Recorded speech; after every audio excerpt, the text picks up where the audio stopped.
Good afternoon, ladies and gentlemen, and welcome to Disruptors at the Door. Afternoon, you've made the right decision. 90 minutes, you could have had slightly cold, hazy sunshine, but instead you've come to find out about the future, because over the next 90 minutes, we are going to find out this digital revolution, is it really going to transform the way we think about the real estate industry? We've got 8 contestants who are going to try and convince you that way. Talk a little bit more about how shortly we're going to make this work and how you're involved in making the decision this afternoon. But right at the outset, I would like you to put your hands together and give an enormous welcome. Sponsors this afternoon from Lennar International, please welcome their president, Chris Marlin. Welcome.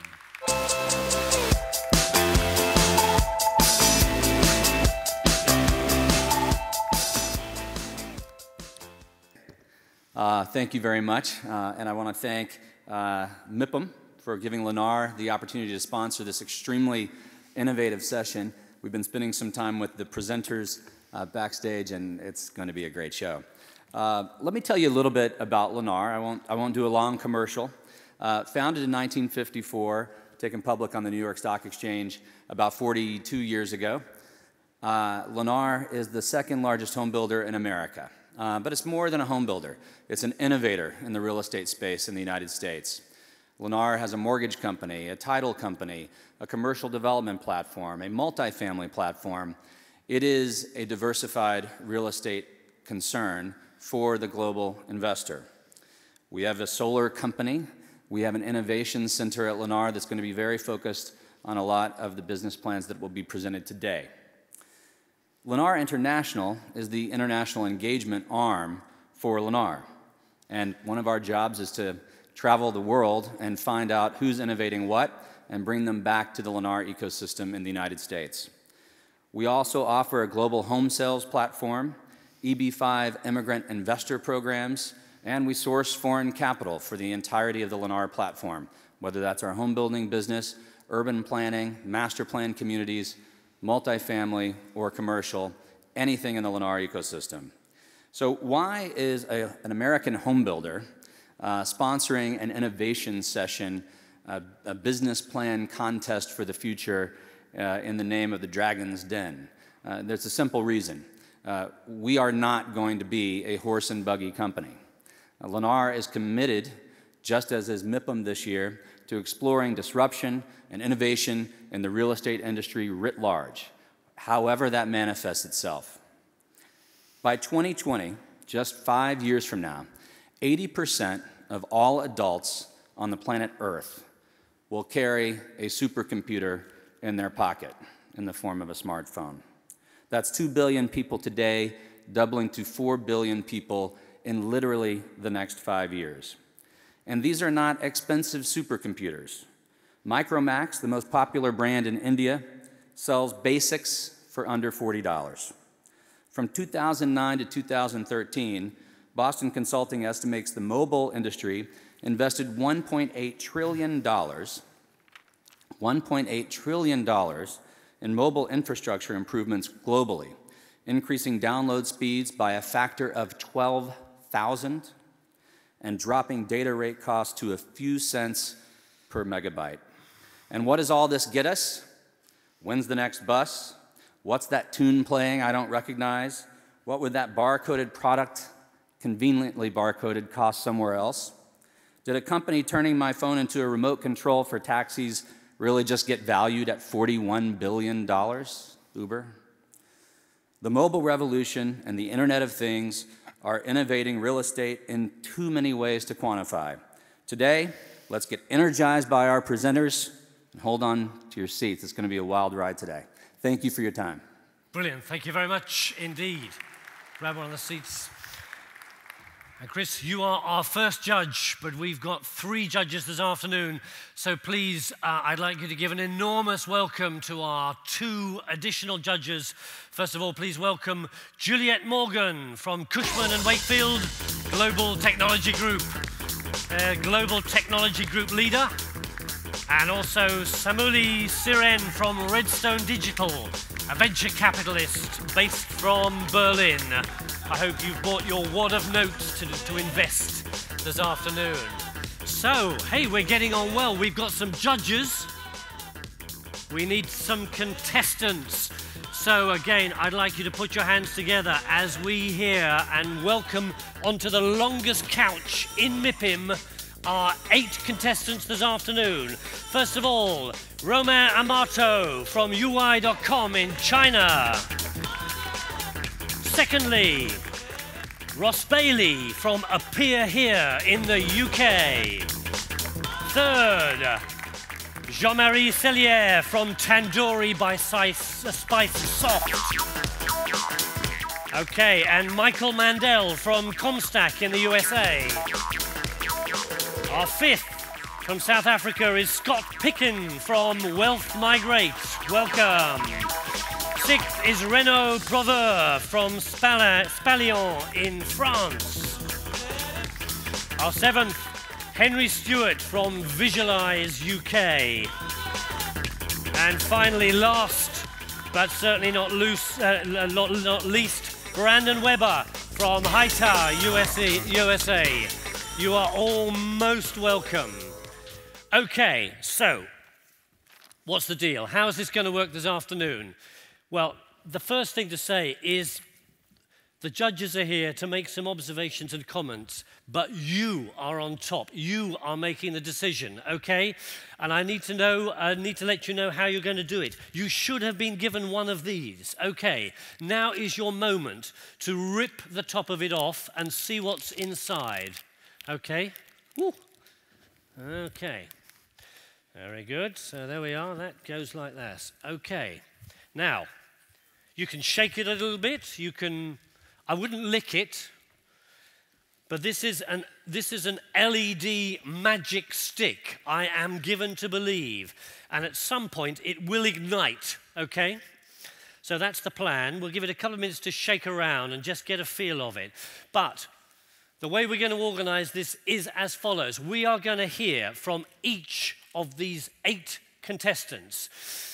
They have got 4 minutes to convince you that their idea, their activity, their innovation is the disruptor that is going to make the difference to our lives in the real estate industry. We're then going to invite our judges to offer some questions, to test them, to ask them, how does this work, all the rest of it. I'm trying to work out how this works. Did you pull? You have to break it. But what do I break? I just hate breaking things. What do you break? What did you... Right, sort of... Oh, God. If you haven't done that, if you are, like me, of a nervous disposition, it's got to feel as though your knuckles have disappeared. Okay, so that's fantastic. So everyone needs a serious break, like there's no tomorrow, okay? So that's perfect. So we have got our 8 contestants, 4 minutes each, 6 minutes of questions. We also have the opportunity of you asking questions as well via Twitter. More about that in just a moment. But I just want to see whether this is going to work, because after each of them, you're going to use these sticks to give an indication of whether you think, that's fantastic, that's all right, or that's rubbish. Okay, you're going to get 2 chances. After each one, we'll get the mood in the room from yourselves. And then at the end, we're going to go through all 8. And you have 1 chance to stick your stick in the air at the appropriate moment. We're going to count, digitally, we're going to count up all the ones in the air. And that innovation is going to be the winner. Can I just check all the sticks are working? Can you just put your stick in the air? Okay, thanks you. That's just wonderful. Okay, I just want to try one thing. I've always wanted to do this. Can I just see whether I can do the first LED stick Mexican wave, starting this end, so it goes up and down again. So up, down, okay. Okay, all right, brilliant. And I'm just going to do one more from the back to the front for our benefit, okay? So starting from the back, up, rolling forward. Okay, and then from the front going back again.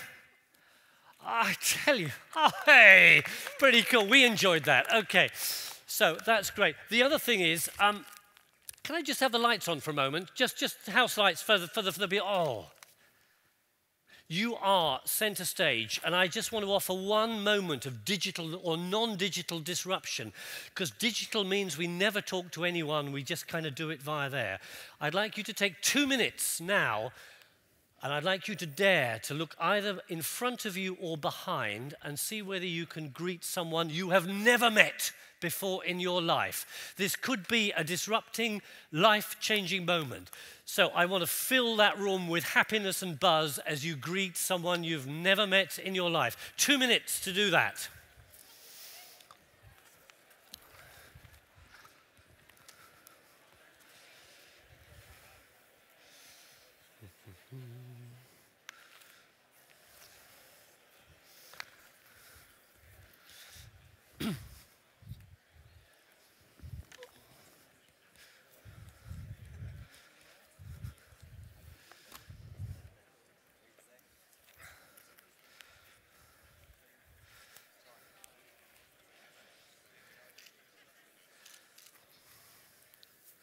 Okay, brilliant. I want to check. Has anyone met anyone they've never met before in their life? Hands up, just hands up, okay. Has anyone connected with anyone they think that might be an interesting contact? Lady down there, okay, fantastic. Madam, I've got a hostess here. There's some chocolates for you to nurture that relationship. There are some chocolates for you, very good. Okay, can I just check, has anyone got a birthday today? Anyone got a birthday today? Anyone got a birthday this week? Sir, over there, fantastic. We love people with birthdays. We were going to sing happy birthday to you, but time does not permit. But you are most welcome to MIPIM with our love. Okay. So quite enough of being friendly. We are now in the bear pit of the dragon's den. Okay. What I'd also like to do is to introduce to you she'll come on stage now, is Joanna Campbell. Where's Joanna? Come along. You're the hashtag queen from MIPIM. There you go. With quite a large fan club, but judges are going to be asking questions. They're going to be making presentations. You can also tweet in. Ask your question, hashtag digital Q&A. They will all be going through Joanna. She will be synthesizing hundreds of questions, and we'll give space for her to ask some questions to our people as well. So she is the lady with the digital fingers. So there we are. The stage is set. Now, what we need to do is to hear from some of our contestants. And we're going to go in alphabetical order. So, Romain Amato from Juwai.com, China. Come to the where are you going to start? You can start there. That's brilliant. Good to meet you. Hi. It is good to meet you. So basically, you've got 4 minutes to convince us of your idea, starting from now. Good afternoon, ladies and gentlemen. Thank you for participating. My name is Roman. I lead business development for Juwai in Europe. Juwai.com is the world's most trusted brand for Chinese to find international property. First and foremost, we're a publishing platform. And we help Chinese consumers being educated and informed about global property markets. We work with 15 journalists that create news and articles on reaching the Chinese buyers in this global phenomenon. We work with agents, brokers, and developers around the world to help them reach and engage with the Chinese buyers. So Juwai is a very, very disruptive company. Disruption is not necessarily about breaking things. I think it's about creating brand new things. And we've identified early a market that had the exponential potential to grow. We therefore created products and services that gave first access to the Chinese buyers with integrity and transparency. We reach over 2.5 million people every month, list 4.8 million properties from 58 countries in the world. We send leads to our international brokers and developers worth $150 billion in 2014. We also have a $4.5 billion impact on international property markets. The average budget of a Juwai consumer is $2.5 million, and we reach the Chinese audience through 4 major areas. First is online, second would be to events, also mobile application, and data and research. With that being said, we have access to the biggest source of information out of any other companies in the world about Chinese property buyers, behaviors, and market trends. Which means that on this slide, it shows the typical profile of a Chinese buyer.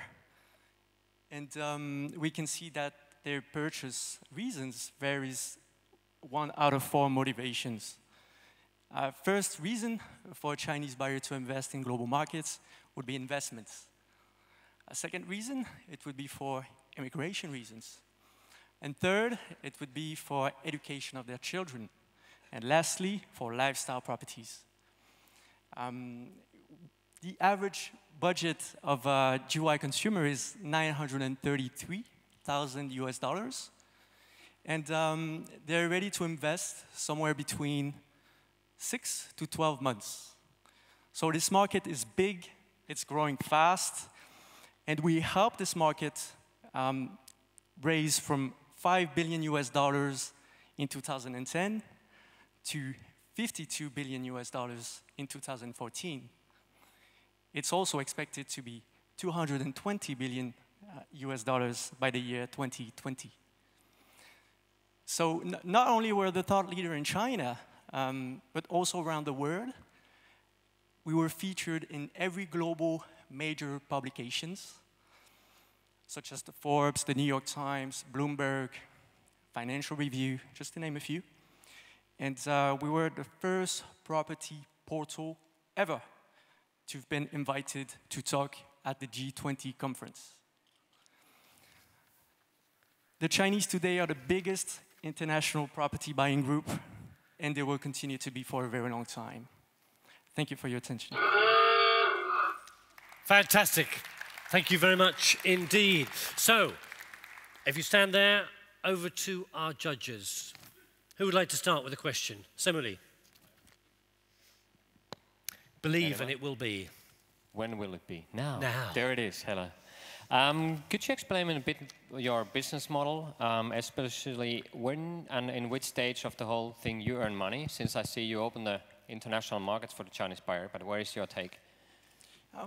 We're all about empowering agents and developers with the tools needed to reach and engage with the Chinese buyers. So who is paying you and what? Who pays you? How do you earn money? Agents and developers that are looking to reach and have access to the Chinese buyers. So they get an access to your software, to your platform, to what? Absolutely. So monthly fee, give me more about your business model. Monthly fee that gives access to translation services, location-based services, and media content. And how much is that price in a month per customer? It can range. It can range from 1,000 euros, depending on the visibility you want to have on our website, to 20,000, depending on how many information you want to adapt in Chinese language. Okay. Chris. Well, I'm going to have to recuse myself from this particular part of the session because we're a customer of Juwai. How much do you pay a month? I want the 1,000 euro deal because I don't have that deal. I'm interested to hear what he's referring to in that regard. No, look, the Juwai has done a great job, certainly with us. There is no question that the Chinese real estate buyer is going to be a massively disruptive part of the US real estate market. Little known fact today, about 2% of all Chinese who leave the Chinese mainland for international travel come to the US. That's it, 2%. And that's a figure that existed before the US and China normalized relations in this last round with respect to a 10-year visa program. So I expect that number to skyrocket. And Juwai has been working with us in that regard. But I do want the 1,000 euro deal, Roman. I think I'm getting okay, I feel a negotiation coming. You need to step your game up. Juliette, I'm hoping you're impartial in this. Have you got a question, thought? I feel I should adjudicate that conversation. I was going to ask you, how's the change in the Chinese economy going to impact your business? Actually, the main challenge would be a global property market to adapt to its new and biggest international source of international buyers. I think that there's a lot of work to be done, and Juwai is all about information and education. Okay, I just remind you, hashtag digital Q&A, and then you can ask those awkward questions that our panelists have forgotten about. Joanna, how's it going? Has there anything come in so far? Oh, come along and... Okay, we have a user out there that would like to know, it's very fitting as we're at an event today, how do you apply your business to the event industry? We're a very disruptive business. We have an impact of $4.5 billion US in global property markets. And that would be the total value of transactions that can be attributed to Juwai.com. We're also one of the 3 companies from Western firms that has managed to establish a trusted Chinese brand. And we're most search terms on Baidu, which is the Google equivalent of in China, Juwai is more researched than international properties.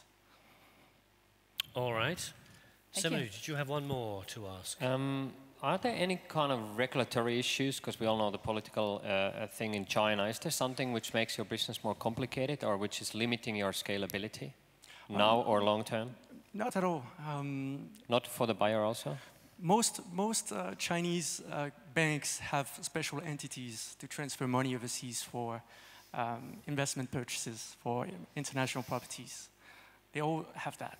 So this is not a problem. And also, it's great to know that we have 30% of our audience that's based out of mainland, so such regulations don't apply. Juliette. Why are you different to your competitors? We're in a unique position. I mean, we created something brand new that didn't exist before. I mean, there is no competition. Companies worth 16 billion are trying to copy us. We're the first to attend a G20 conference. We're the best. I think we should win. Okay. Okay, I'm going to ask one, because I can. So it all sounds fantastic, wonderful. Well, hey, it's simple. What keeps you awake at night? What's the worry? Where's the little flaw that you're trying to sort of fix and sort out? There must be something, otherwise I will not believe you. Well, the challenge for us is to continue this incredible growth.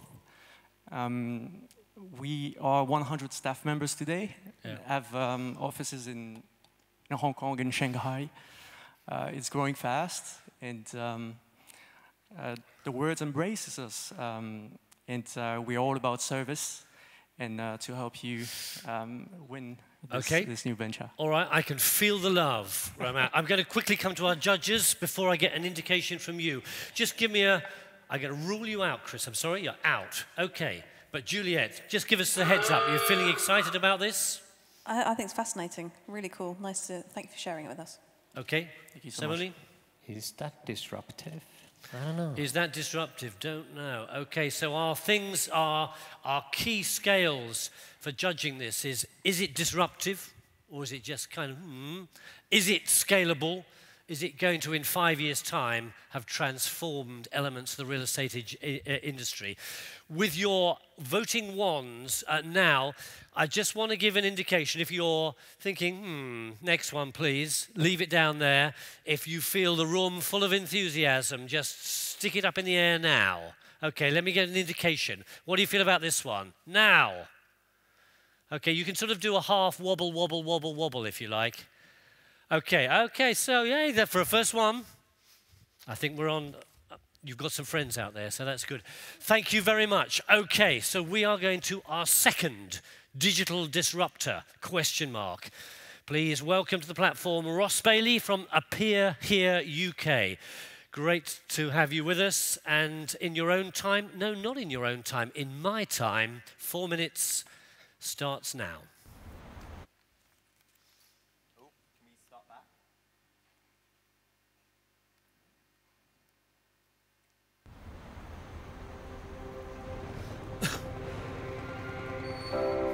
Having a good idea is easy. Making it happen, that's hard. So ask yourself, what did you make today? You wake up, you work hard, you do it again.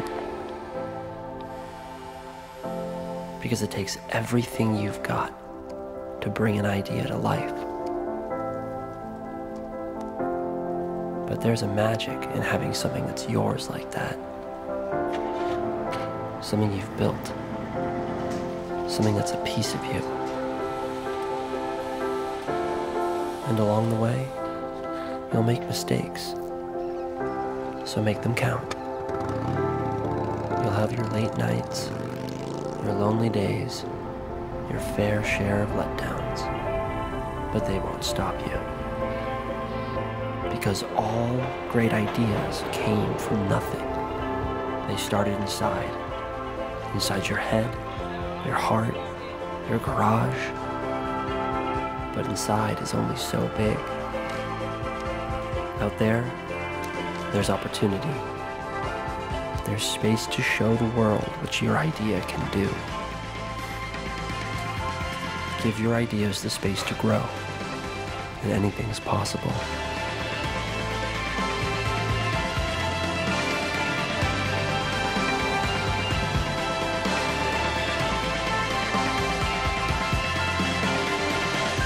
Appear Here, space for ideas.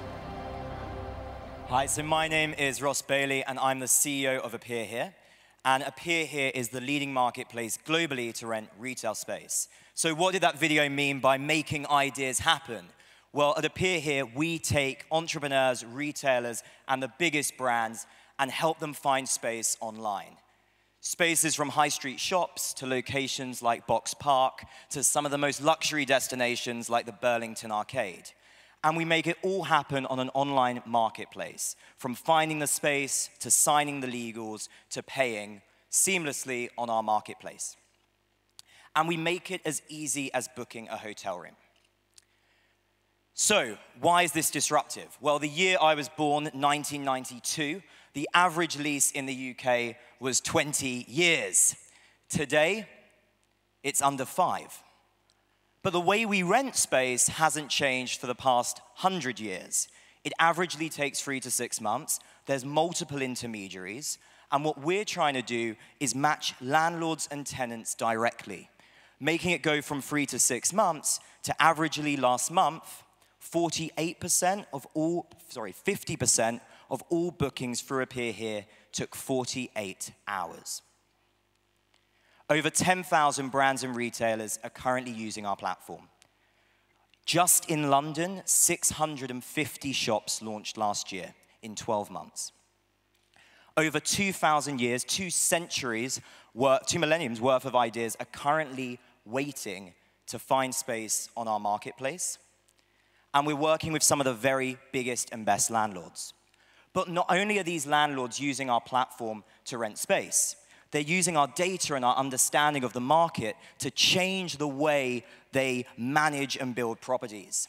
TfL, the first tubes network in the world, used Appear Here to put this, what was a crappy tube station in East London, on our marketplace. In 6 months, they've had over 100 ideas launch in that station. They've increased rents by over 100%, and they've had a 98% occupancy. Our vision at Appear Here is the same way you can go on Airbnb and rent a shop, rent a space anywhere in the world to stay overnight. You're going to be able to go on Appear Here and rent space in any city to make your idea happen. Thank you. Thank you very much indeed, Ross. Great. Okay, over to our judges who'd like to offer a first thought. Wow, my first thought is that is disruptive. That's my first thought. I think it's a great presentation. Thank you. I would like to have the motorcycle in the ad, please. It's a good motorcycle, right? Do you have one? We can give you the shop terrific address. Terrific answer. Great presentation. Look, the key part for me, the takeaway, was the 1992 comparison to today comparison. 20 years to 5 years. Something's clearly happening in the space. We have a commercial development platform. We're going to take a look at your company. Great to hear, thank you. Juliette, share the enthusiasm? I've had the privilege of watching Ross grow his business for the last year or so, and I can absolutely testify that you have certainly changed how real estate is accessed in London. Better than that, you've given entrepreneurs who otherwise would be excluded from retail spaces the opportunity to bring forward products that we wouldn't otherwise see. So not only have you changed the real estate landscape, I actually think you've changed the innovation landscape as well. That's a comment. I guess my question is, clearly there's a big challenge in terms of feeding your business. What's the biggest challenge you face in terms of growing, whether it's access to spaces or the database of companies who will join you on that global journey? I guess there's one big problem, and it's not a problem, I guess there's one challenge, and that's supply. You know, we have got 2,000 years worth of ideas waiting to happen. And we've got everyone from Google and Microsoft and Net-a-Porter launching shops with us to over 70–80% of our users are small independent entrepreneurs just starting on their journey. And we need more spaces because we're filling them too quickly, which is a good problem to have. Okay, before Samuli comes in, I feel they're giving you an easy ride at the moment. Got some nasty, evil, difficult questions for him. Hashtag digital Q&A, and Joanna will be coming forward in a moment with a couple of thoughts. Samuli. Well, you're stating you're the global leader for this kind of marketplace. So who's the global number 2, and why are you better than they are? So honestly, I haven't seen you in German market so far. Yeah. So there are a couple of competitors. I'm not going to name them because I'm here. But you know, we're leading because we've got more spaces. We've also got more brands, and we're growing very quickly. But what we are very focused on is delivering a great service. So things that we've added above and beyond anyone else in this market is we've got a service team that is run by, I don't know if anyone here knows Vertu, but the luxury phone company. So we have a concierge team who are delivering an incredible service if someone needs help hand-holding, right? And every single person on that team has launched shops. So we've got people who have launched shops for Burberry, down to entrepreneurs who had their own retail brands that are there on top of the platform helping you find space. Well, taking the size of the business of the whole real estate, you delivered, or you had some 650 shops? 650 shops in London, yeah. It doesn't sound that much at all for the real estate space Doesn't globally, because if you're a global leader, doing 650 a year sounds like that's a mini market and not interesting at all. So what's exciting there is we're just starting, right? We're 18 months in, and most people in the market are at a similar age. But when you said in terms of the real estate market in total, we were talking about London. If you add up every single agent in London in the West End, I was part of a report last week for the London West End, and the data shows that 85 new stores launched last year. That's adding Cushman & Wakefield, JLL, CBRE. JLL has a market cap of what, 9 to 12 billion? 85 shops. Appear Here in W1 and W2 last year, the same area, launched 85 shops. Okay, so could you give me some numbers? What is this 650 companies in terms of revenue for you? How is your business model in that sense then? Well, look, we're a private company, so I'm not going to go into our revenue. But what I will say is that the average lease that rents on Appear Here is 6 weeks. Every month, we're averagely launching now 3 to 4 shops a day, which is growing. And as a business, we grew over 500% last year in both revenue and booking numbers. And that revenue is in the millions. Okay, I'm just going to see whether Joanna's got one to come in with. Anything happening? Are they all we've got a asleep few out questions. there, or are they agog? Wake up. No, they're busy, they're busy. Actually, Ross has already answered a few of the questions that came in from our audience. However, we have one audience member that says, appear here means the end of brokers. Does it? Look, I don't know. I mean, we're building a tool. And that tool can be used by brokers, it can be used by landlords, it can be used by anyone. But my feeling is that if agents are delivering a great service and that real one-to-one experience, then they can use Appear Here as a tap for new demand. But I also know a lot of landlords who aren't getting necessarily that great service, and if they're bringing great teams in-house, then we're bringing them the opportunity to channel exciting ideas and take control of them themselves. So ultimately, if you're delivering a great service, I don't think you'll get disrupted. Great. Okay, time's on our friend. I just need to get an indication from yourselves. Sounds like a contender or not? Samuli, start with you. I like a lot of it, but I don't know if you're the winner. We'll see. Okay. Juliette. I'm a fan. He's birthing ideas. I'm a fan. Okay, Chris. I like a lot of it. Okay. What's going on out there? What's the feeling? Give us a. Ooh, okay. Okay. Thank you very much indeed, Ross. Okay. And there's no difference between having a yellow one and a green one, so you don't get twice as many votes if yours is a green stick. So that's 2 down. Very interesting. Here we go for our third from France. Tandoori by SpiceSoft. Jean-Marie Cellerier, welcome very much, and you've got 4 minutes, starting from now. Great. Hi everyone, I'm Jean-Marie, and I will introduce to you SpiceSoft. We did a new software, a new kind of software, which enable you to make online leasing for small premises, such as accommodation, social, regular, student housing, small premises like offices, co-working centers, business centers, and also small premises like pop-up stores and specialty leasing. So what do we see? What is our vision of the market? Our vision of the market is that there will be a disruption on this leasing industry. And starting now, there are new platforms, sorry, Ross. There are new platforms that appears, like Airbnb. Those people will tell you that your clients are ready. And it's true, people are used to online processes. They will tell you that the technology is mature. And it's also true, because we manage e-signature, and we manage direct debit on a recurring and large amounts. Last and not least, they will tell you that there are lots of benefits. And it's true also, because you will save a lot of time, and you will be able to develop cross-selling strategy.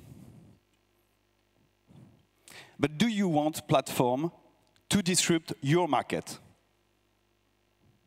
There are many examples in many different markets where the disruptive platform cornered historical players.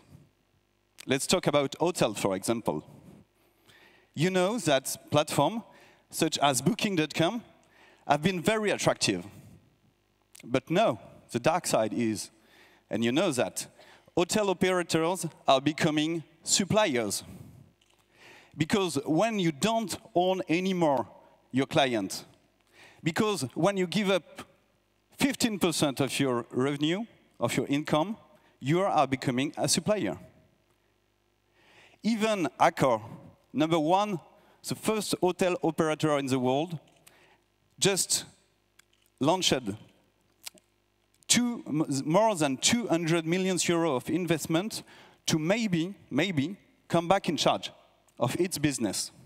So, I repeat my question. Do you want platform to disrupt your market? For those who would answer no to this question, and I understand that, we've got a solution. We are here to offer you the first online leasing software, which means basically you've got the same tools as the platforms. You will benefit up to 80% of time saving. You will benefit from cross-selling strategies because you will be able to sell other product, your product or your partner's product. And you will fulfill your client's need because they're asking for that. The bright side is that you will remain the owner of your leads, your clients, your data. You will be in charge. And I may say, icing on the French croissant, you will be able to open new platforms, but platforms that you will control. So get ready, try out our online leasing software, and tomorrow you will be the one to disrupt your own markets. Thank you very much. Thank you very much indeed. Great, thank you. Jean-Marie, who would like to ask the first question? Samuli. Yeah, could you give me something? It's an online strategy, it's an online business model, you have a solution online, so how is your sales strategy? How do you gonna get all these people to use it? Or who is the first customer you're gonna talk to? Or who are they? Our customer, our client, we are B2B. Yeah, how do you acquire new customers? So what is your sales strategy? Your own. Our sales strategy is we've got the big ones, the big solution for big clients. So we know them. We have started in France. Is that your question? Yeah, more or less. And then we've got a solution which is SaaS, software as a service, which means that you will be able to buy it online and ask to your developer to install it on your website. In fact, we are just in between your website, your existing website, and your back office tools. So you're telling me your sales strategy is the people you know and then the SaaS model. So you think you reach all these people through that strategy, you're telling me? It started because real estate is not a huge market. We know each other very well already. Wow. Okay. Chris? I don't know you or SpiceSoft. So again, I think I didn't get an answer to your question. How are you initiating and concluding the sales process? Do you have a sales team? Yeah, we've got a sales team, yeah. And who's at the top of their call list by category? I don't need the company name, but if your salespeople are making calls, who's at the top of their call list? What player in the industry? I can give you a very simple example. In France, we are for now in France, but in France we are tooling up Bouygues and Nexity, which are two of the leaders on the new market of service head office, which is brand new in France. So it's a main part of the market, and we are talking with a lot of people. But the main people, the innovators and the leaders, there are few of them. And I think most of them are here. Okay. Hashtag digital Q&A. Joanna, is there any life there? And I'll come to Juliette in just a moment. Yeah, we've just got one question from the audience so far. They're asking if SpiceSoft is basically a CRM tool. CRM is a consumer relationship management tool. So it's a part of our tool. But the fact is we are more an e-commerce solution. Maybe you know about solutions like Magento or PrestaShop. That's huge solutions that are used for e-commerce because you don't want to develop your own tool. And we are exactly the same. We are an e-commerce solution, but dedicated to leasing in real estate. Okay, Juliette. Gosh, I suppose my question is the industry ready to adopt this? That we're a relationships-based industry, and there might be a lot of brokers out there thinking, gosh, I quite like transacting things myself and not online, and that's how I've made my entire professional career and hope to end my days doing that brilliantly.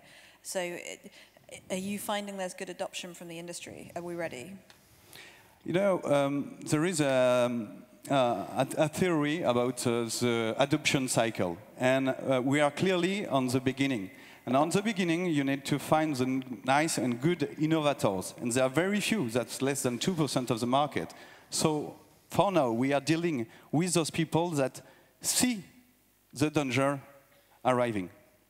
And yeah, basically, we think that with Airbnb, with a lot of new platforms, the disruption is already arriving. Okay. All right. Just take a view from the three of you, just about your level of enthusiasm, major disruptor, transforming the marketplace. Comment from you, Samuli. I'm not convinced. Okay. Juliette? I work for a brokerage house, so I'll probably get fired if I say that we'd love to buy it straight away. I guess we'd love to see you succeed and watch that play out. Okay, and Chris? Certainly lots of potential. Certainly want to follow the story. Okay, thanks very much. And just an indication from out there, who's getting excited by this one? Oh, you just wanted to wave it, didn't you? It's just good. Okay, thank you very much, Jean-Marie. Fantastic. So that's 3 down. We're now coming to our 4th. Okay, so our 4th is Michael Mandel from CompStak from the US of A. Good to have you with us. And your time starts now. All right. My name is Michael Mandel. I'm co-founder and CEO of CompStak. And we create transparency in the commercial real estate market, transforming the way that commercial real estate investors, lenders, and asset managers make investment and lending decisions. In the past year alone, more than 50% of the top 30 global real estate investors became CompStak customers. These are just a few of our customers today. Why are they CompStak customers? Because we know what everyone in all of the major markets in all of the United States pay for commercial office space, retail space, and industrial space. As a frame of reference, this is Facebook's most recent deal in New York City. This deal made waves because it was over $100 a square foot, and it was in a pre-World War II building. But we don't just have the rent for this deal. We also have the square footage information, the tenant improvement allowance, the free rent period, the names of the agents who did the deal, all of the details. This here is Twitter's most recent deal. This is the 4th expansion deal they've done in the past year. I know that because I've got every deal they have in New York City. And this is how you find this information. It's through our platform where you can search through our database by any criteria. You can search by tenant name, by landlord name, by address, by rent, square footage, by the incentives the landlord gave, whatever criteria you would like. First pass underwriting from a real estate investor could take a week or more. And mainly that time is digging up data. On CompStak, we take it down to an hour, and the time spent actually looking for data is minutes. Due diligence and actually underwriting deals. Deals are done with 3 to 4 pieces of information. With CompStak, you have 300 to 400 deals at your fingertips when you actually underwrite a deal. This is how a real estate investor got lease deal information in the past. Calling up whatever agents they know and saying, hey, can you give me the comp? And you just have to hope that what they're giving you is comprehensive and actually accurate. Now they go on CompStak. In the past 3 years in New York, we have 99% of the commercial office deals that have taken place. And we have similar coverage in the other major markets in the United States that we're in. This is the Grand Central submarket in Manhattan. It's a small area around Grand Central Terminal, the train station. There's 148 buildings in that market that have done deals in the past year. I can tell you instantly on our platform that the average starting rent was $56.30 and the average tenant improvement was $42.41. But our data is not just for the past year. Our data goes back over 10 years. And so I could tell you that these are the dots of the 2,300 deals that took place in Grand Central in the past 10 years. And of those, we can see a rent trend line to see how rents have trended, but I can get more specific. I can show you exactly the rent trend line for Class A office buildings or Class B office buildings, and this is real data off our platform. But we don't have to just do it for rents. We could do it for tenant improvement allowance, for free rent, whatever information you'd like. So where does this data come from? Well, this is really our secret sauce. It comes from our proprietary crowdsourced platform. It's called CompStak Exchange. And the way it works is commercial real estate agents, appraisers, and researchers share commercial lease comps on CompStak. They earn credits for sharing those comps. It's like a virtual currency. And they could use those comps to get those credits to get other comps out. It's roughly 1 for 1. For every comp they put in, they get one out. And we end up with a comprehensive database of all the deals done in the market, which is fully searchable by them and available to our customers. We're in 14 major markets in the US, and we have 12 more on the horizon. That represents over 50,000 properties, 3.5 billion square feet and counting, over 200,000 lease comps, of which we've had to receive over 1 million and filter out duplicates to get to refined, accurate information. My name is Michael Mandel. CompStak brings better data and better deals. If you have any questions, please come speak to me. Thank you. Brilliant. Thanks very much indeed. Great. Okay, who would like to kick off? Samuli? Big data, interesting. Is that what you call it? Is it big data business? I don't know that we'd call ourselves a big data business. There's certainly a lot of data. We have several million data points because there's roughly 25 data points for every single lease comp, and we've got hundreds of thousands of lease comps. So, depending on how you define big data, I guess you could say. Okay, because there is a follow-up question to that. So, for me, it looks like it's a dashboard. I like the way you collect the data. That's pretty smart. Sure. So what's happening behind that? Instead, just showing the data you collected. What is the intelligence you're going to want to move into as a next step? Sure. So we actually have an enterprise platform where we provide advanced analytics on top of the data. So for instance, you could give us any building, and we could tell you what buildings are in the comp set of that building based off of different building information that we cross-reference, like the year it was built, proximity to public transportation, the rents in that building, the floors in the building, what have you. And we could tell you with a high level of accuracy which buildings are really comparable to it. So when you're analyzing an investment, you can see the ones nearby. We show you rent trends over time. We can help you see where trends are going before they happen. There's a lot of interesting ways we can dive into the data, and we've only just started to scratch the surface. Okay. Hashtag digital Q&A for you to ask the questions. Chris. Yeah, a space I don't know a lot about, but what little I do know, it seems to me that's a fairly crowded space that you're in. Is that accurate? And if it's not, tell us why. If it is, how do you differentiate from the competitors? Sure. So the answer is it's not accurate. Commercial lease information is really not very transparent today. In the US, it's not publicly recorded, and in very few countries is it publicly recorded. Commercial sales comps are publicly recorded in the US in most states. So this information really can only be gathered through the people doing the deals. And so there is no other major database that has all this information in it, and we've created that. It really only can be gathered through crowdsourcing. Okay, Joanna? Did I say Joanna? Yeah. Joanna's coming in just a moment, but Juliette first of all. I was going to ask how you're defensible. Well, there's several reasons, but first we've got a very complex, sophisticated technology platform that we've built. We bring in an average of 25 to 30,000 new comps every single month. We have to process that data, we have to clean it up, we have to refine it, deal with duplicates, and make sure the information's accurate. We've spent years developing our infrastructure to do that, the past 3 years. Beyond that, in the markets that we're in, we have virtually all the data. And so, there's really no reason to go anywhere else than the platform that has the data. This is a classic chicken or the egg type of business. You need to have both the users going on to provide the data, and the data has to be there for them to get it out. We've created a platform and a means at which we can incentivize people to give the information, and once we're in a market, it's very hard for someone else to come in.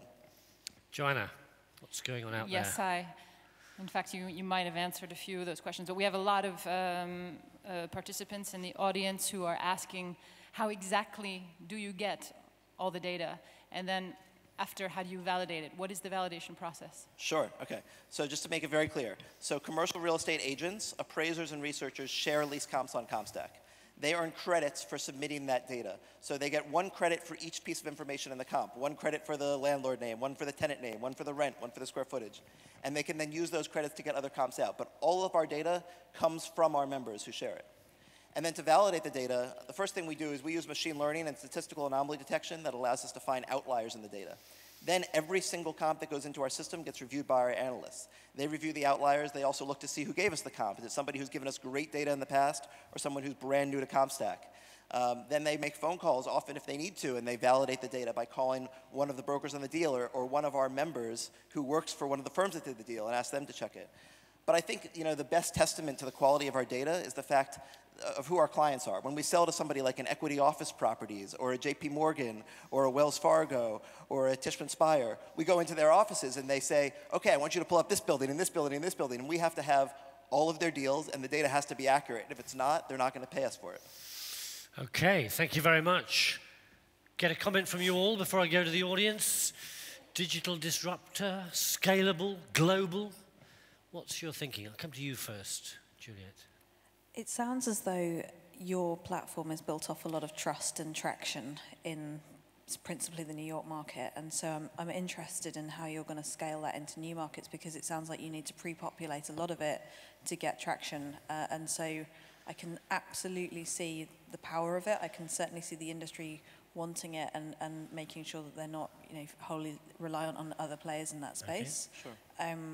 I'm fascinated by the scaling, and everyone's talking about big data, so I think you're in a really hot space. Give me a one-liner, so life beyond New York. Sure. Well, we're actually in 14 major markets in the U.S., pretty much all the major markets: San Francisco, D.C., L.A., Chicago, Dallas, Atlanta, Houston, etc. And actually, I'm going to be in London next week. We're working on expansion into the London market, which will be our first international market. So we have a means for seeding our platform in new markets, and it's been very successful so far. Final comments, Samuli? Getting your money out of the wallet to invest in this one? I'm about to do it, yeah. Okay. No, I think the data will be the big disruptor. So disruption is definitely visible in your case. I like it. I really like it. And just a word from you, Chris. I have nothing to add. I think that we've talked a lot about big data before the show started today. So anything associated with big data, I think the three of us all agree there's something there. So, what did we think of Michael and his idea? Some enthusiasm? Some enthusiasm. You're in the hunt. Congratulations, very good. Okay, thank you very much indeed. We're now going to our fifth. Scott Picken, Wealth Migrate. I think you're from South Africa, is that right? So, 4 minutes. The chance to transform your life, and all of ours, starts now. Let me disrupt you. Please all stand up. Please stand up.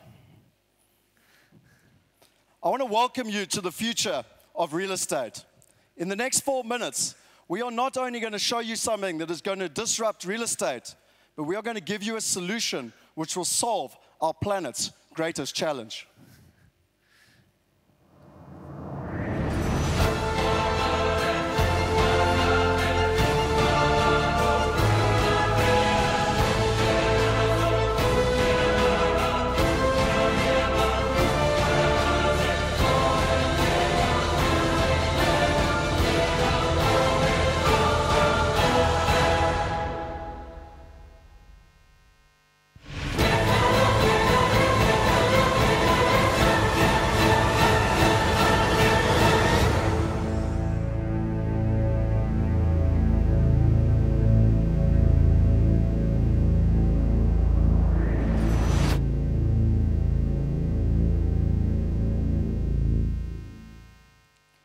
There are three major forces which are changing the way that we live today.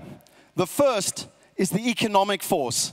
And ultimately, what is basically happening is that investors do not trust the government. Investors are chasing yield, and investors are investing internationally. The second is social. It is the difference of the wealth gap. It is the change from individualism to collaboration. And the third is technology. It is the internet disruption. It is the adoption. And it is the change in regulation. And it all leads us to the idea of crowdfunding. It is endorsed by the top 4 consultancies around the world to be one of the 10 top trends in 2015 to be disruptive. But what does it mean to real estate? The bottom line is the real estate model was set up for failure. Investors do not trust the system. There's a very limited amount of transparency, and the returns are diluted by excessive fees. If you want to disagree, let's look at the facts. 12.9% of the world's population has access to real estate. Less than 1% can actually retire wealthy. And so I want to share with you a new solution: real estate crowdfunding. One where investors from all over the world can access the best opportunities through online. Our president, Dr. Dolf de Roos, is a respected authority on international real estate and education. They can go online, they can access quality deals with quality information and quality partners. Let me give you an example of success. This is a medical portfolio in America, $16 million. We managed to save $1 million for the investors up front. We raised $6 million on 5 continents. And the best part about it is that they have reinvested 70% in the last month. We're also the 10th biggest now globally in the latest report that came out. This industry is worth $1 billion.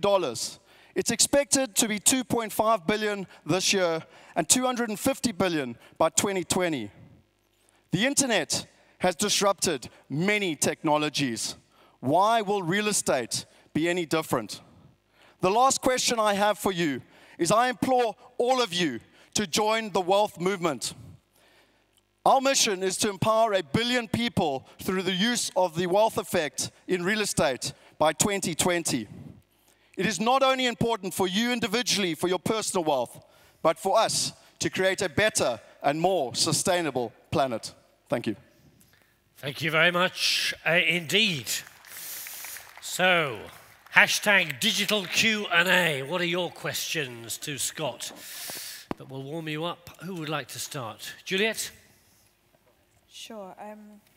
I'm fascinated, really passionate presentation. I guess I'm really interested in how you deal with money laundering, how you deal with the regulation of it. We're under pretty strict guidelines about capital flows and where they've come from and the quality of the money and the transparency of that money. Can you comment a bit about how that works? Very much so. We're privileged. We come from a real estate background. We've been doing this for over 30 years, helping people invest internationally. And so really, in terms of what you're talking about, compliance, money laundering, technology is just enabling that. They're not making it any different.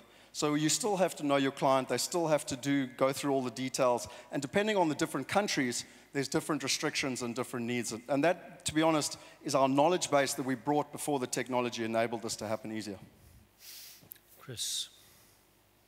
I'm still sort of thinking of my question, but I'll give you an A+ for showmanship. I thought the confidence that you demonstrated in presenting was solid. Get wildebeest in the room and you get extra points. I was a little nervous when I saw the shark. I got a little scared. But you say empower 1 billion people by 2020. Roadmap us to that 1 billion number. How many transactions do you have under your belt now? How many transactions are you going to have under your belt in the next 12 months? The most important thing about crowdfunding is it's about collaboration. This is not about me. It's not about the company. It's about every single person in this room. It's about governments. It's about a mindset shift. That billion people is not just attributed to Wealth Migrate.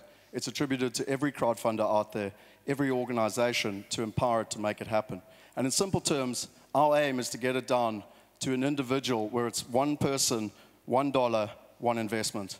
And when you think about the scale and the impact that you can have in China with 1 billion people, in Africa with 1 billion people, and in India with 1 billion people, that is certainly something that's very possible with the use of technology. Lovely sounding answer. Answered like an American politician because I didn't get my numbers. Maybe Samuli can prize open some numbers. Some numbers, yeah. How do you want to manage the crowd if there are many investors in there? I mean, first of all, the expectations, what if something goes wrong? Secondly, they're going to have millions of questions about all kinds of things. How do you want to manage that huge crowd you're going to have there on board? Look, from our experience, investors want all the information. They want it up front. And the most important thing is that through the education process, you're allowing them, teaching them what they need to ask before they actually get involved. Secondly, before they get involved, you give them all the information so that they've got the transparency.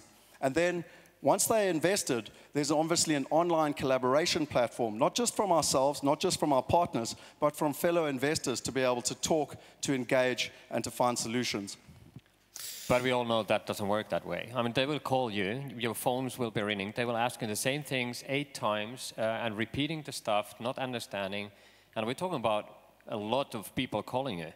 So how do you handle with that? And especially when the things start to go wrong in crowdfunding, which I'm very scared of in that sense, I think you have a big problem there. Look, I think you're 100% right. But the challenge is, what's happening from a technology perspective is that this one-to-one is changing. People want the information, they want access to the information, and you can get it online. But there's always going to be, certainly for the next 10 to maybe even 20 years, the human touch component. And just like other industries we will have to have a component where people can talk to people, whether it's online or over the telephone. All right. Joanna. Sure. We've got several questions, actually, that echo some of the thoughts of our jury. Really, the issue is here, how do you create trust? And what's your plan to create that trust? Because obviously, this is really risky. And then I have another one. How does the setup prevent people from setting up a scam targeting overseas investors via your platform? So it kind of goes together. Great questions. Look, having done this personally for over 16 years now, having helped personally 2,200 international investors invest on 4 different continents, the first one of trust is solved through education, through teaching people what is possible, teaching them what to look for, and also teaching them what not to look for. Secondly, it's about finding quality partners on the ground. Our philosophy is not to be a flea market and to have as many stands and have diversity. Because at a flea market, you have good and you have bad. Our philosophy is to have Harrods. We basically want to have less diversity, but have quality partners on the ground. And in terms of scams and being set up, it very much comes down to the quality of the partners on the ground. We've got Grant Thornton as one of our partners on board for our tax, our compliance, and our structuring, one of the top 5 accounting firms worldwide, to make sure that that's all being audited up front. Okay, thank you. Just a comment from our judges.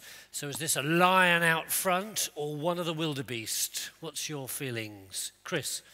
I think it's closer to a lion because I think what they're doing is tapping into, as Scott said, one of the major trends that we're going to be faced with over the next 10 years. I know we're paying close attention to it. So, you know, who knows whether Scott's company is the one that captures the prey. Yeah. If it's the video, it could well be. Juliette. I think the most important thing is that it doesn't matter whether it's us or anyone else. It's going to happen just like every other industry's happened already. Okay, Juliette. There's a lot written about wisdom of crowds and whether they're smart or otherwise. I guess for me, I'm worried about what happens with flight of capital. So on the one hand, I really like the democratization of it. The other is I worry about the flight and the wisdom. So I think I'm kind of in the middle on this one. Okay, I can feel the flight of birds. Samuli. I see the opportunity, but I'm worried about the crowdfunding approach. Yeah. Okay, so where are we on out there? Some enthusiasm. There's enthusiasm for you, so you're in the hunt. Thank you very much indeed, Scott. So we're now going to move to France. Haha, we are in France. And Spallian and Renaud Proveur, your 4 minutes to convince us of a global tectonic shift starts now. Okay. Thank you. Big data is indeed big, but smart data is better. And we all face the same paradox. The more we have data, the less we have information. And when you need to lead an investment, it's really important to have the best information at the right moment. Because we all have the same enemy, and especially me today, time. So I'm going to show you all through our mapping decision-making tool, Corto, we can lead an investment by having an overview about all the available data. All my example will be based on open data, and because, as we are used to say, a map is better than 1,000 words, I'm going to show you some example of what we can do with this system. First of all, when you need to lead an investment, it's really important to see the kind of risk you can face. Here, in my first example, you can have information about, in blue, all the rain and all the storm in the United States. In red, you have all the hurricane, and you can have, with this symbol, proportional symbol, the level of damage to property due to this natural risk. If you need to invest now in San Francisco, it could be also quite interesting to see exactly what kind of criminality could be close to one of your projects. Here you can have your project, and here you've got all the free SFPD database, which can show you exactly what is the worst place in San Francisco in terms of criminality. For sure, what we do in San Francisco, we can do it so much easily also in Lagos. If you are here, an Arbor project, you can see the criminality in Lagos and the piracy in Lagos. It's quite interesting in a passive way to see exactly which could attempt to your investment, but it's also interesting to use that system for market intelligence. In my first example here, you can see how is moving the building market close to Paris. You have in red the number of building licenses during this last 10 years, and you have in blue the number of building licenses this new year. So you can see how a market is grooving. You can also see the profile of the market. Here you have an information about tenant in pink versus owner in blue, and number of people living. The more it is red, the more you have people living in this place. You can also use that system when you want to see what opportunity you can have. Here is all the free territory where you could build a real estate program. You can see where you have an important number of a free place to build something. And then you can cross that information with, for example, the median revenue. We know here that people is earning about 40,000 euro a year where you have a lot of place to build something. You can also see what is the profile of your potential customer. Here you have the age, in clear blue, young people. And then you can cross that information of young people with, for instance, the existing real estate program from young people. Here you got all the youth for the program for the young people in green, and you can see that in that place you have nothing, so it could be quite interesting to build something new. It works in Europe, it works in the United States, but it also works in Africa. Here you have the flow of investment from Europe to South Africa. The color here means the building human resource. So you know here that you have a good building human resource to build something, and there is here, as you can see, like a small paradox, because the arrows show the importance of flow of money. The flow of money is usually connected to the potential of building something in red here, except in this country, in Guinea. But you can easily understand that, because if I use my last example, you can see here that you have to face 29 procedure number before creating any real estate program, instead of here where you just need to have 10 procedure number. So the only thing I wanted to show through this short experience is that the rule has changed with digital now. It's not the amount of information which counts. What you need is to have the fast and reliable information. You know, right now, velocity defeats volume. That's why definitely smart information and smart data is better than big data. Thank you. Brilliant, Renner. Thank you very much indeed. Great presentation. Hashtag digital Q&A. Who'd like to, Samuli? I don't know, is the microphone? Yeah, it's back on track again.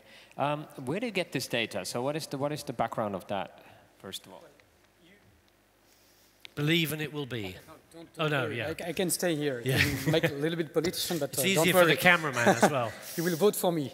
Well, you have three sources of data. All those examples are coming from open data, from United Nations, from the country open data resource.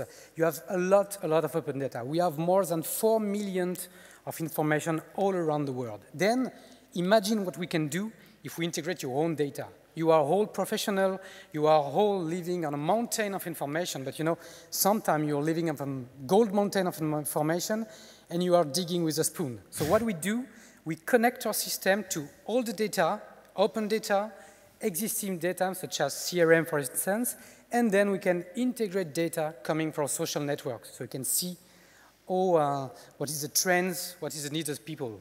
Well, let me follow up on that one. So how do you guarantee the quality of the data you're using?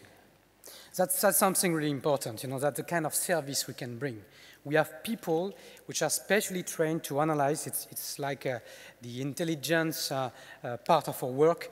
We will qualify the data from the source, from the importance, the detail of the data, the frequency of the data. So we do that job before pushing the data of our own server. And then your own data. It's also your responsibility to be sure that your data is quite good. Chris. So it sounds like you have at least 2 revenue streams, a subscription revenue stream and then a customized client service revenue stream where you're customizing data scenarios for clients. Are there any others that you haven't mentioned?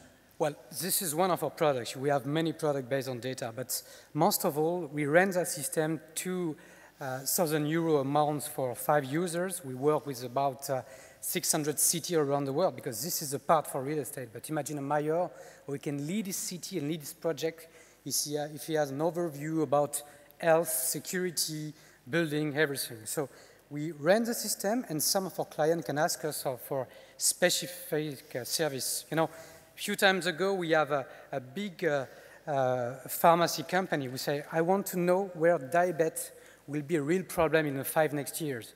So by using data from the World Health Organization, Big Mac rate, Coca-Cola rate, number of business class in the flight going to this country, resource by person. You can have a lot of global information and see where it could be really strategic for them to install a new activity. Joanna, how are we doing? Okay, we've got a question from the audience. Nice product. Thank you. First of all. Is that your comment? No, that's from the audience. I'm only you reading and I tweets are here. completely impartial. Exactly. What advantage do you have when using public data sources? Well, first advantage that I say, you can have an overview really fast when you need to identify a potential market. Second advantage, everything you have seen has been built by our company. It's not Google, it's our own map engine, because imagine when you work for a health program all around the world, there is something critical of the data, about the data. So we protect the data, we have a plug-and-play system, and it's really customizable. It's very strong scalability. Okay, thank you. Juliette. I'm interested in how you describe yourself. Do you view yourself as a property tech company, a smart cities company? I'm just interested in where you think you sit in that space.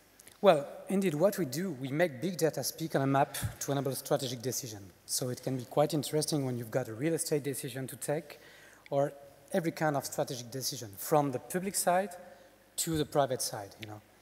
As I said, we face the same enemy. You need to have the right decision in a really short moment. Okay, I just want a one-liner from each of you as to whether you're getting excited about this or otherwise. Samuli. I like data. I'm a bit worried if that's relevant, the data you're collecting for the decision maker or the buyer or a seller or anything like that. If it's an earthquake, it probably is. I don't know. Do you want to give a quick answer to that one? Well, no, it is about the quality of the data. It's a growing market now. You have so much open data right now that only with open data you can have really, really strategic information. Right. And really, once again, imagine when you integrate your own data. So that's quite I suppose there is more data than what you showed us. Okay, lots more, as much as you want. Juliette, quick comment.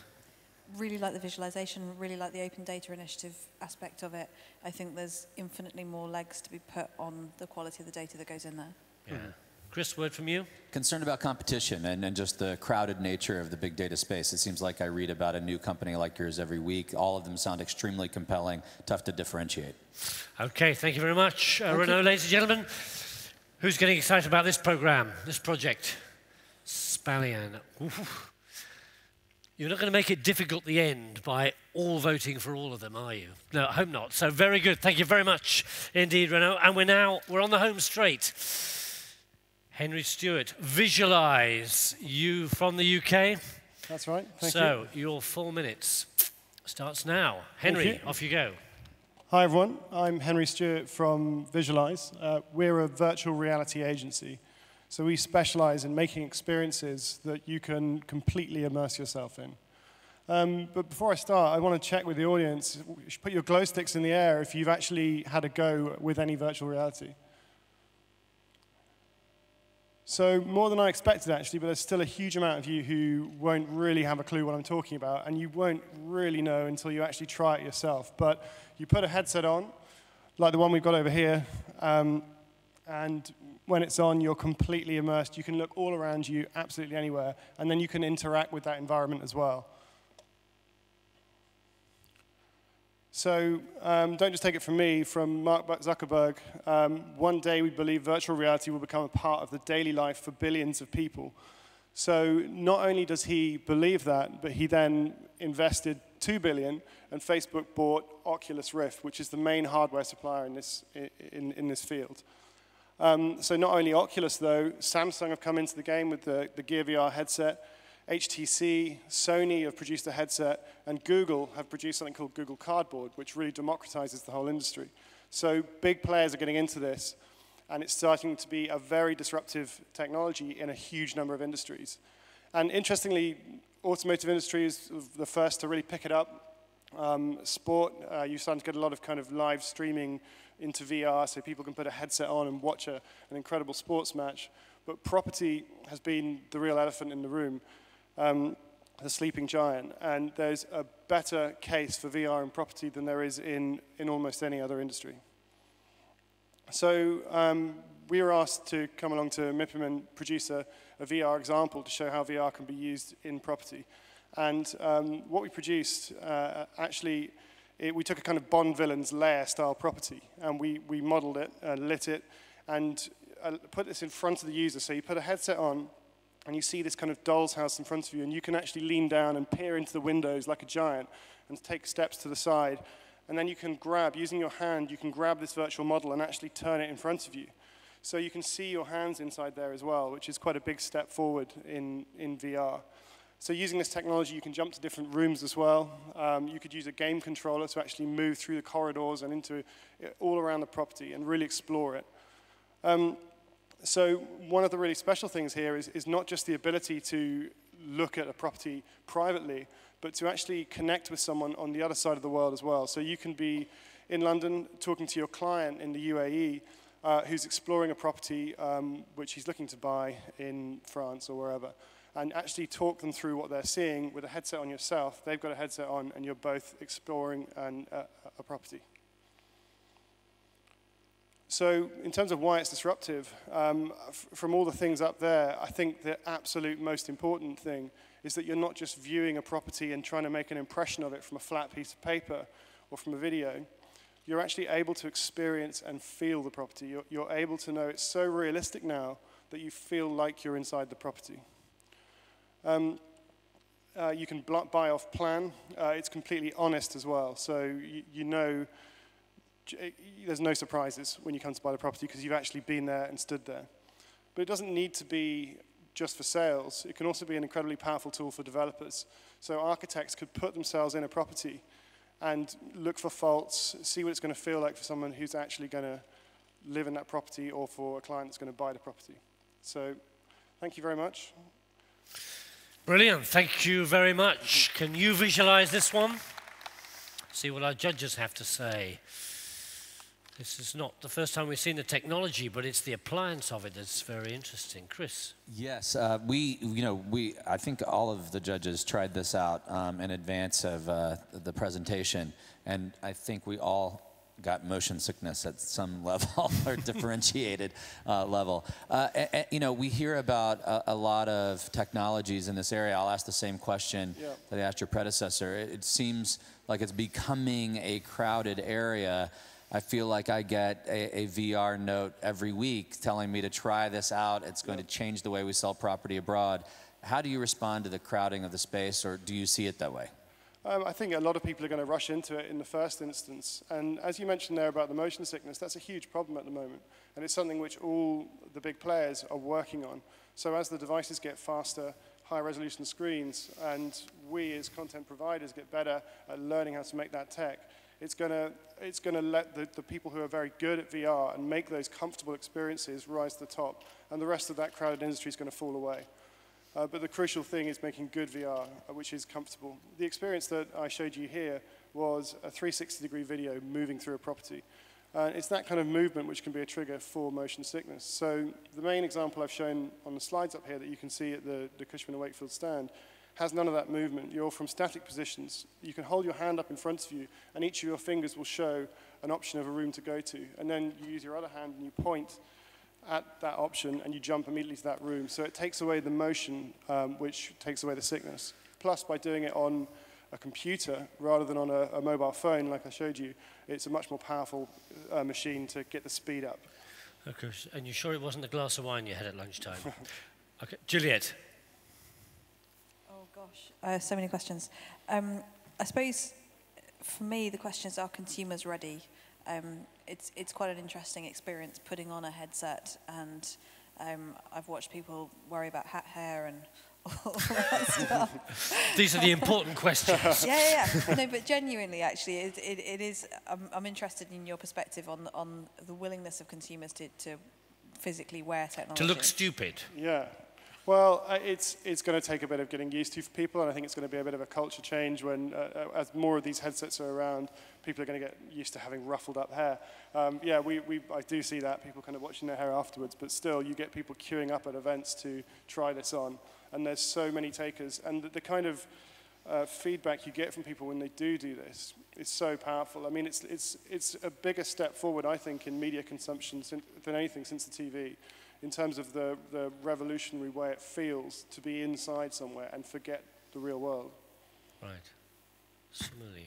Well, this is clearly an R&D project, so I think you're pretty early still in all that space. If I would agree with you, say, okay, there's a need there, users there, and all that stuff. So I still see a problem of producing this 3D content or these virtual spaces. So looking into your becoming business model, I think you have a huge scalability issue there. So me as an investor, I would say, ooh, that's kind of a problem in that space. Yeah, absolutely. So what we have to do is work out how we can build a team of the right developers and build a network as well of people who can do 3D modeling for us or lighting and all the different pieces that we need to be able to scale when needed. And at the moment, we've been producing these projects for big brands like Samsung, for advertising and automotive around the world. So we've had to pull teams together for that, and we know we can do it again. For something like property VR, it can be quite a modular thing. So we could definitely scale either with network or bringing people in-house. Okay. Joanna, just a quick one coming from the audience. Yep, sure. We have a question in. What exactly are you selling? The service of creating it like a 2D CGI currently? Production time's long enough, even for 2D now. How do you compete? Well, we took 2 weeks before MIPIM to produce a 3D, completely immersive, with hand tracking, like kind of Minority Report style controls, and a positional tracker to allow you to move within around a kind of 1 meter square on the floor. And we did all that in 2 weeks within our team, whilst delivering a few other projects. So it's totally scalable in that sense, yeah. Okay, just going to go for a one-worder from you in terms of wild enthusiasm, middling, or not sure about this one. Juliette. I've experienced it, and it is actually magical. So I think from that perspective, the fact it reduces travel, people who are foreign investors can look inside somewhere else, is amazing. Okay, Samuli? There are many players in that space, so I don't know if you're going to make it. That's my biggest worry. Chris?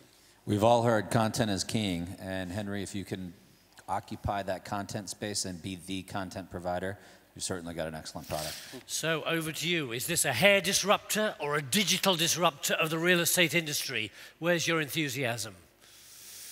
Okay, you're in the hunt. Excellent. Thank you very much indeed. Wonderful. We're at our last. We've got 7, and we've got our final one, number 8, coming up. Welcome to Brandon Weber, Hightower from the USA. That's 4 right. minutes start from that. You're the Hightower of the group as well, aren't you? So 4 minutes, off you go. Good afternoon, everyone. Thank you so much for staying awake. My name is Brandon Weber. I'm the CEO and co-founder of Hightower. We're the industry's first web and mobile asset management and leasing platform for commercial investors and commercial brokers. Before I get into the solution, let's talk about the problem. So commercial real estate is a paradoxical industry, in my point of view. It's a $12 trillion asset class in the United States alone. We've got over 75 billion square feet of institutionally owned real estate, and it's incredibly data-driven. Every single decision we make, from an individual lease to an acquisition to a billion-dollar disposition, is driven by data and analytics. Here's the irony. It's fundamentally powered by a stack of Excel spreadsheets. Whether you're the world's largest institutional owner or you're a mom and pop in the Pacific Northwest with 5 assets, you are driven by spreadsheets. Spreadsheet tracking our deal pipeline, spreadsheet tracking my stacking plan with availabilities and occupancies, spreadsheet tracking my rent roll and upcoming lease expirations, spreadsheet tracking all of my market data, tenants in the market and the stuff that, that Michael's compiling over there at CompStak, comps, and all my financial analysis. And it doesn't matter who you talk to. That is the case. I know because we talk to a lot of them. So this is the way it makes us feel. I spent 7 years as a commercial broker at CBRE. The files are in the computer, and I'm in a mobile industry. I'm walking around, I'm touring, I'm an asset manager with assets all around the country or all around the world, and yet my business doesn't come with me. That's the fundamental problem, and that's also the fundamental opportunity for our industry. Hightower changes all of that. We are the world's first mobile and cloud leasing and asset management platform. We deliver beautiful, powerful leasing tools to you guys on your mobile device, which I guarantee almost all of you have now that are smart. And those of you that don't, will include a free iPhone when you sign up. And we consolidate all of the data that lived before in those static documents into one command center for your business. So that's my available inventory. That's my marketing files. That's my deal pipeline. That's my upcoming expirations. That's my encumbrances. All of that in one place. And it's beautiful. It feels like Apple designed it. And it's easy to use. So what does that mean for you? It means, number one, you can run your leasing business from your smartphone. I know because we've got 1,200 brokers doing it right now. Number two, you have live interactive stacking plans for every single one of the assets that you own across your entire global portfolio. Number three, if you're a portfolio manager, you get real-time visibility on every single deal in your portfolio, every single available space, all the way down to the suite level. And finally, Hightower is all about analytics. We talk a lot about big data. Data is what is going to be interesting over the next 3 years. When you combine that with mobility and beautiful design, you have something very magical. So Hightower is built on top of an analytics platform. And all that means to you is that every component of your business, Hightower now delivers analysis on it. So what are my deal conversion rates in an asset-by-asset basis? Hightower can tell you. How long does it take us to get deals done? Hightower can now tell you. What is my deal pipeline look like in Shanghai versus San Diego? Hightower can tell you, and it can do it on your mobile phone. So that is the vision for Hightower. And here's kind of what the world looked like before. On the left, there's a bunch of documents and emails connecting all of us in this collaborative world. And Hightower brings the new world where you have a single interface, a single platform to drive your business, and you can connect with each other in real time seamlessly. So just to give you a recap on where we're at, we've got 250 million square feet on the platform today. We've got over 1,200 commercial brokers and over 100 institutional owners. 10 of the top 50 institutional owners use Hightower right now, portfolio-wide, and we're coming to Europe. So I would love to talk to you if you're interested in learning how technology can drive your leasing and asset management business and drive leasing velocity. Thank you so much. I appreciate your time. Thank you very much indeed. Okay. Who'd like to start us off? Samuli? Well, I can start. I went through the CRM process for my fund, and we were looking for a solution. There were great things like this for our space. And the thing I figured out was how customizable that is. How does it fit to my needs, first of all? Secondly, the connectors to any other third-party providers and information. So can you give me something about that? Yeah, integrations are critical. So commercial real estate's coming from a world of completely siloed technology systems. They're like mid-1990s ERP systems like Yardi and MRI. We integrate with those. So your property management accounting system, Hightower integrates with them. If you're on Salesforce for CRM, Hightower integrates with them. That's actually been a key to adoption and a key to stickiness for us as a platform. So it's been huge. Maybe I follow on that one a bit further. So what about data security? I'm worried about my data. Totally. First of all. Secondly, data loss. So can I pull it back? Can I store it on my side or something like that? Yeah, no, huge question. So we just signed up last week an $8 billion publicly traded REIT. Their data security issues are paramount. They have Sarbanes-Oxley requirements. They have, effectively, Hightower becomes the system of record for these companies' most valuable data. It's the leasing data that drives our business. So I could get through all the technical kind of, security measures, but everything from data redundancy, disaster recovery, on-site, off-site, we're cloud-based. We have redundant hosting locations, two-factor authentication by default. A lot of stuff. We effectively have to have the security level of, a Bloomberg terminal providing, services for, JP Morgan's investment group. Okay. Juliette, all makes good sense? Or you want to? Okay, Chris. I saw a couple, I think, of strategic partnerships. Maybe you mentioned Yardi. Are there other strategic partnerships that you are looking at to scale more rapidly? You don't have to identify them, but I mean, I'll tell you, it seems like you and CompStak should probably have a conversation. So I think that actually maybe just a comment on that. I think the new world of commercial real estate technology is going to be a world of a connected ecosystem. So Hightower just announced 2 weeks ago a partnership with a company that's actually similar to Visualise called Floored. And they build a wonderful technology platform for 3D visualizations. That now lives natively in the Hightower mobile app. So if you spend $1 million on Floored technology, you can now use it inside of your Hightower asset management app seamlessly. We're going to connect with, so we already connect with property management systems.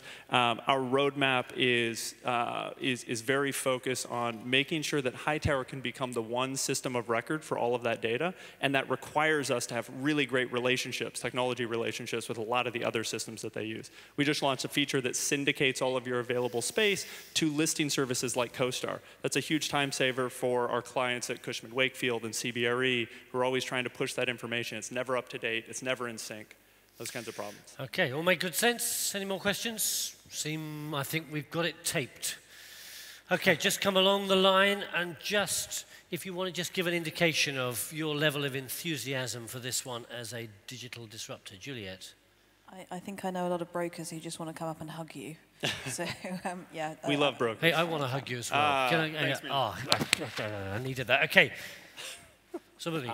I think there's a need in the market, and I suppose it's a great solution.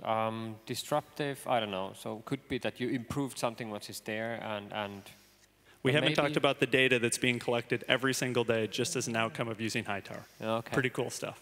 Maybe we should talk about that. Okay, Chris, getting excited. Yeah, I had the same reaction. Disruptive, not sure. Inclusive, certainly, and I think that's one of the things about it. You know, it caters to the broker community, to the owners, the managers. Everybody seems that they can get a piece of this. Thank you. Okay, thanks very much indeed. So that's our final disruptive technology. Have a seat. Ask them what they think? I might do. What do you think of this one? Enthusiastic? Still there. Brilliant. We're on the home straight. And what's more important, we're going to finish in a couple of minutes, and we've got a refreshment. Cushman & Wakefield, thank you very much, offering some refreshments outside in the foyer in just a moment. But maybe we need to work out who the winner is. Normally it's the judges that have the say. But no, this afternoon, it is you. You are going to have the final say. It's going to work like this. I'm afraid you don't have a wonderful scorecard or whatever, but I'm going to go through each of our 8 contestants, and when I mention their name, first of all, I'm going to come to the judges, and you are going to be able to, with your, have you got a happy stick thing? No, oh, well, okay, you'll have to use your hands. I'm sorry you feel excluded, but hey, that's life. That's tough being at the top. So you have got 1 vote. So 8, each of you have got 1 vote. Okay. So when I announce the first one, if none of you think that's not the one, I'm going to go for another one. Just stay down there, and then I'll go number 2. After each, I've checked with the judges. I'm going to come out here, stick your LED stick up in the air for the one you think that has got to be the winner, okay? Now, just so you know that there is X-ray digital TV, CTV, checking that you only vote for one, and what will happen is we will check your picture, it will connect you back to your badge, and you will be barred from MIPIM for life if you vote for more than one. Scouts honor, promise. Okay, so this is sort of a bit of fun, but it could transform these guys. I mean, you're gonna make it anyway. They're wonderful. So here we go. What I'm gonna do, I'll check what the slide is. What's the next slide up on? Is that gonna help us?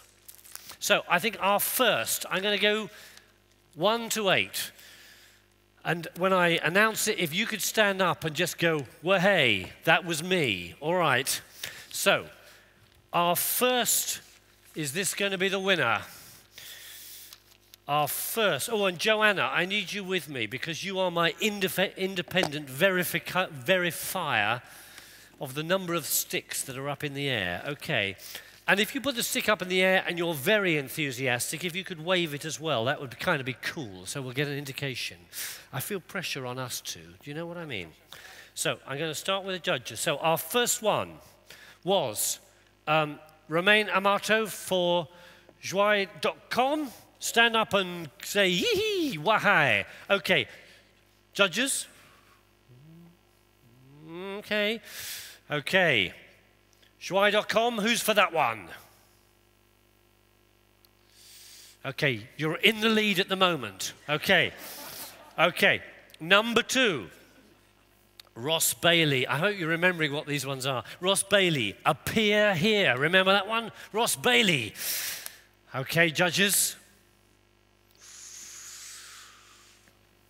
However, out there. 42. Well, it's the answer to every question, so that's fine. Okay, got a feel of that? Okay. Number 3. Jean-Marie Celerier and Tandoori by SpiceSoft. Great one there. Wouldn't like to play poker with you lot, I tell you. Okay, Tandoori by SpiceSoft. Who's in there? Okay, right. You could photograph them, couldn't you? There we are. And then we can, just in case, because there's always a dispute, isn't there? We need a device to stop disputes at judging contests. Okay, so our 4th one with CompStak from the USA, Michael Mandel. Oh, hello, a bit of movement among our judges out there in theatre land.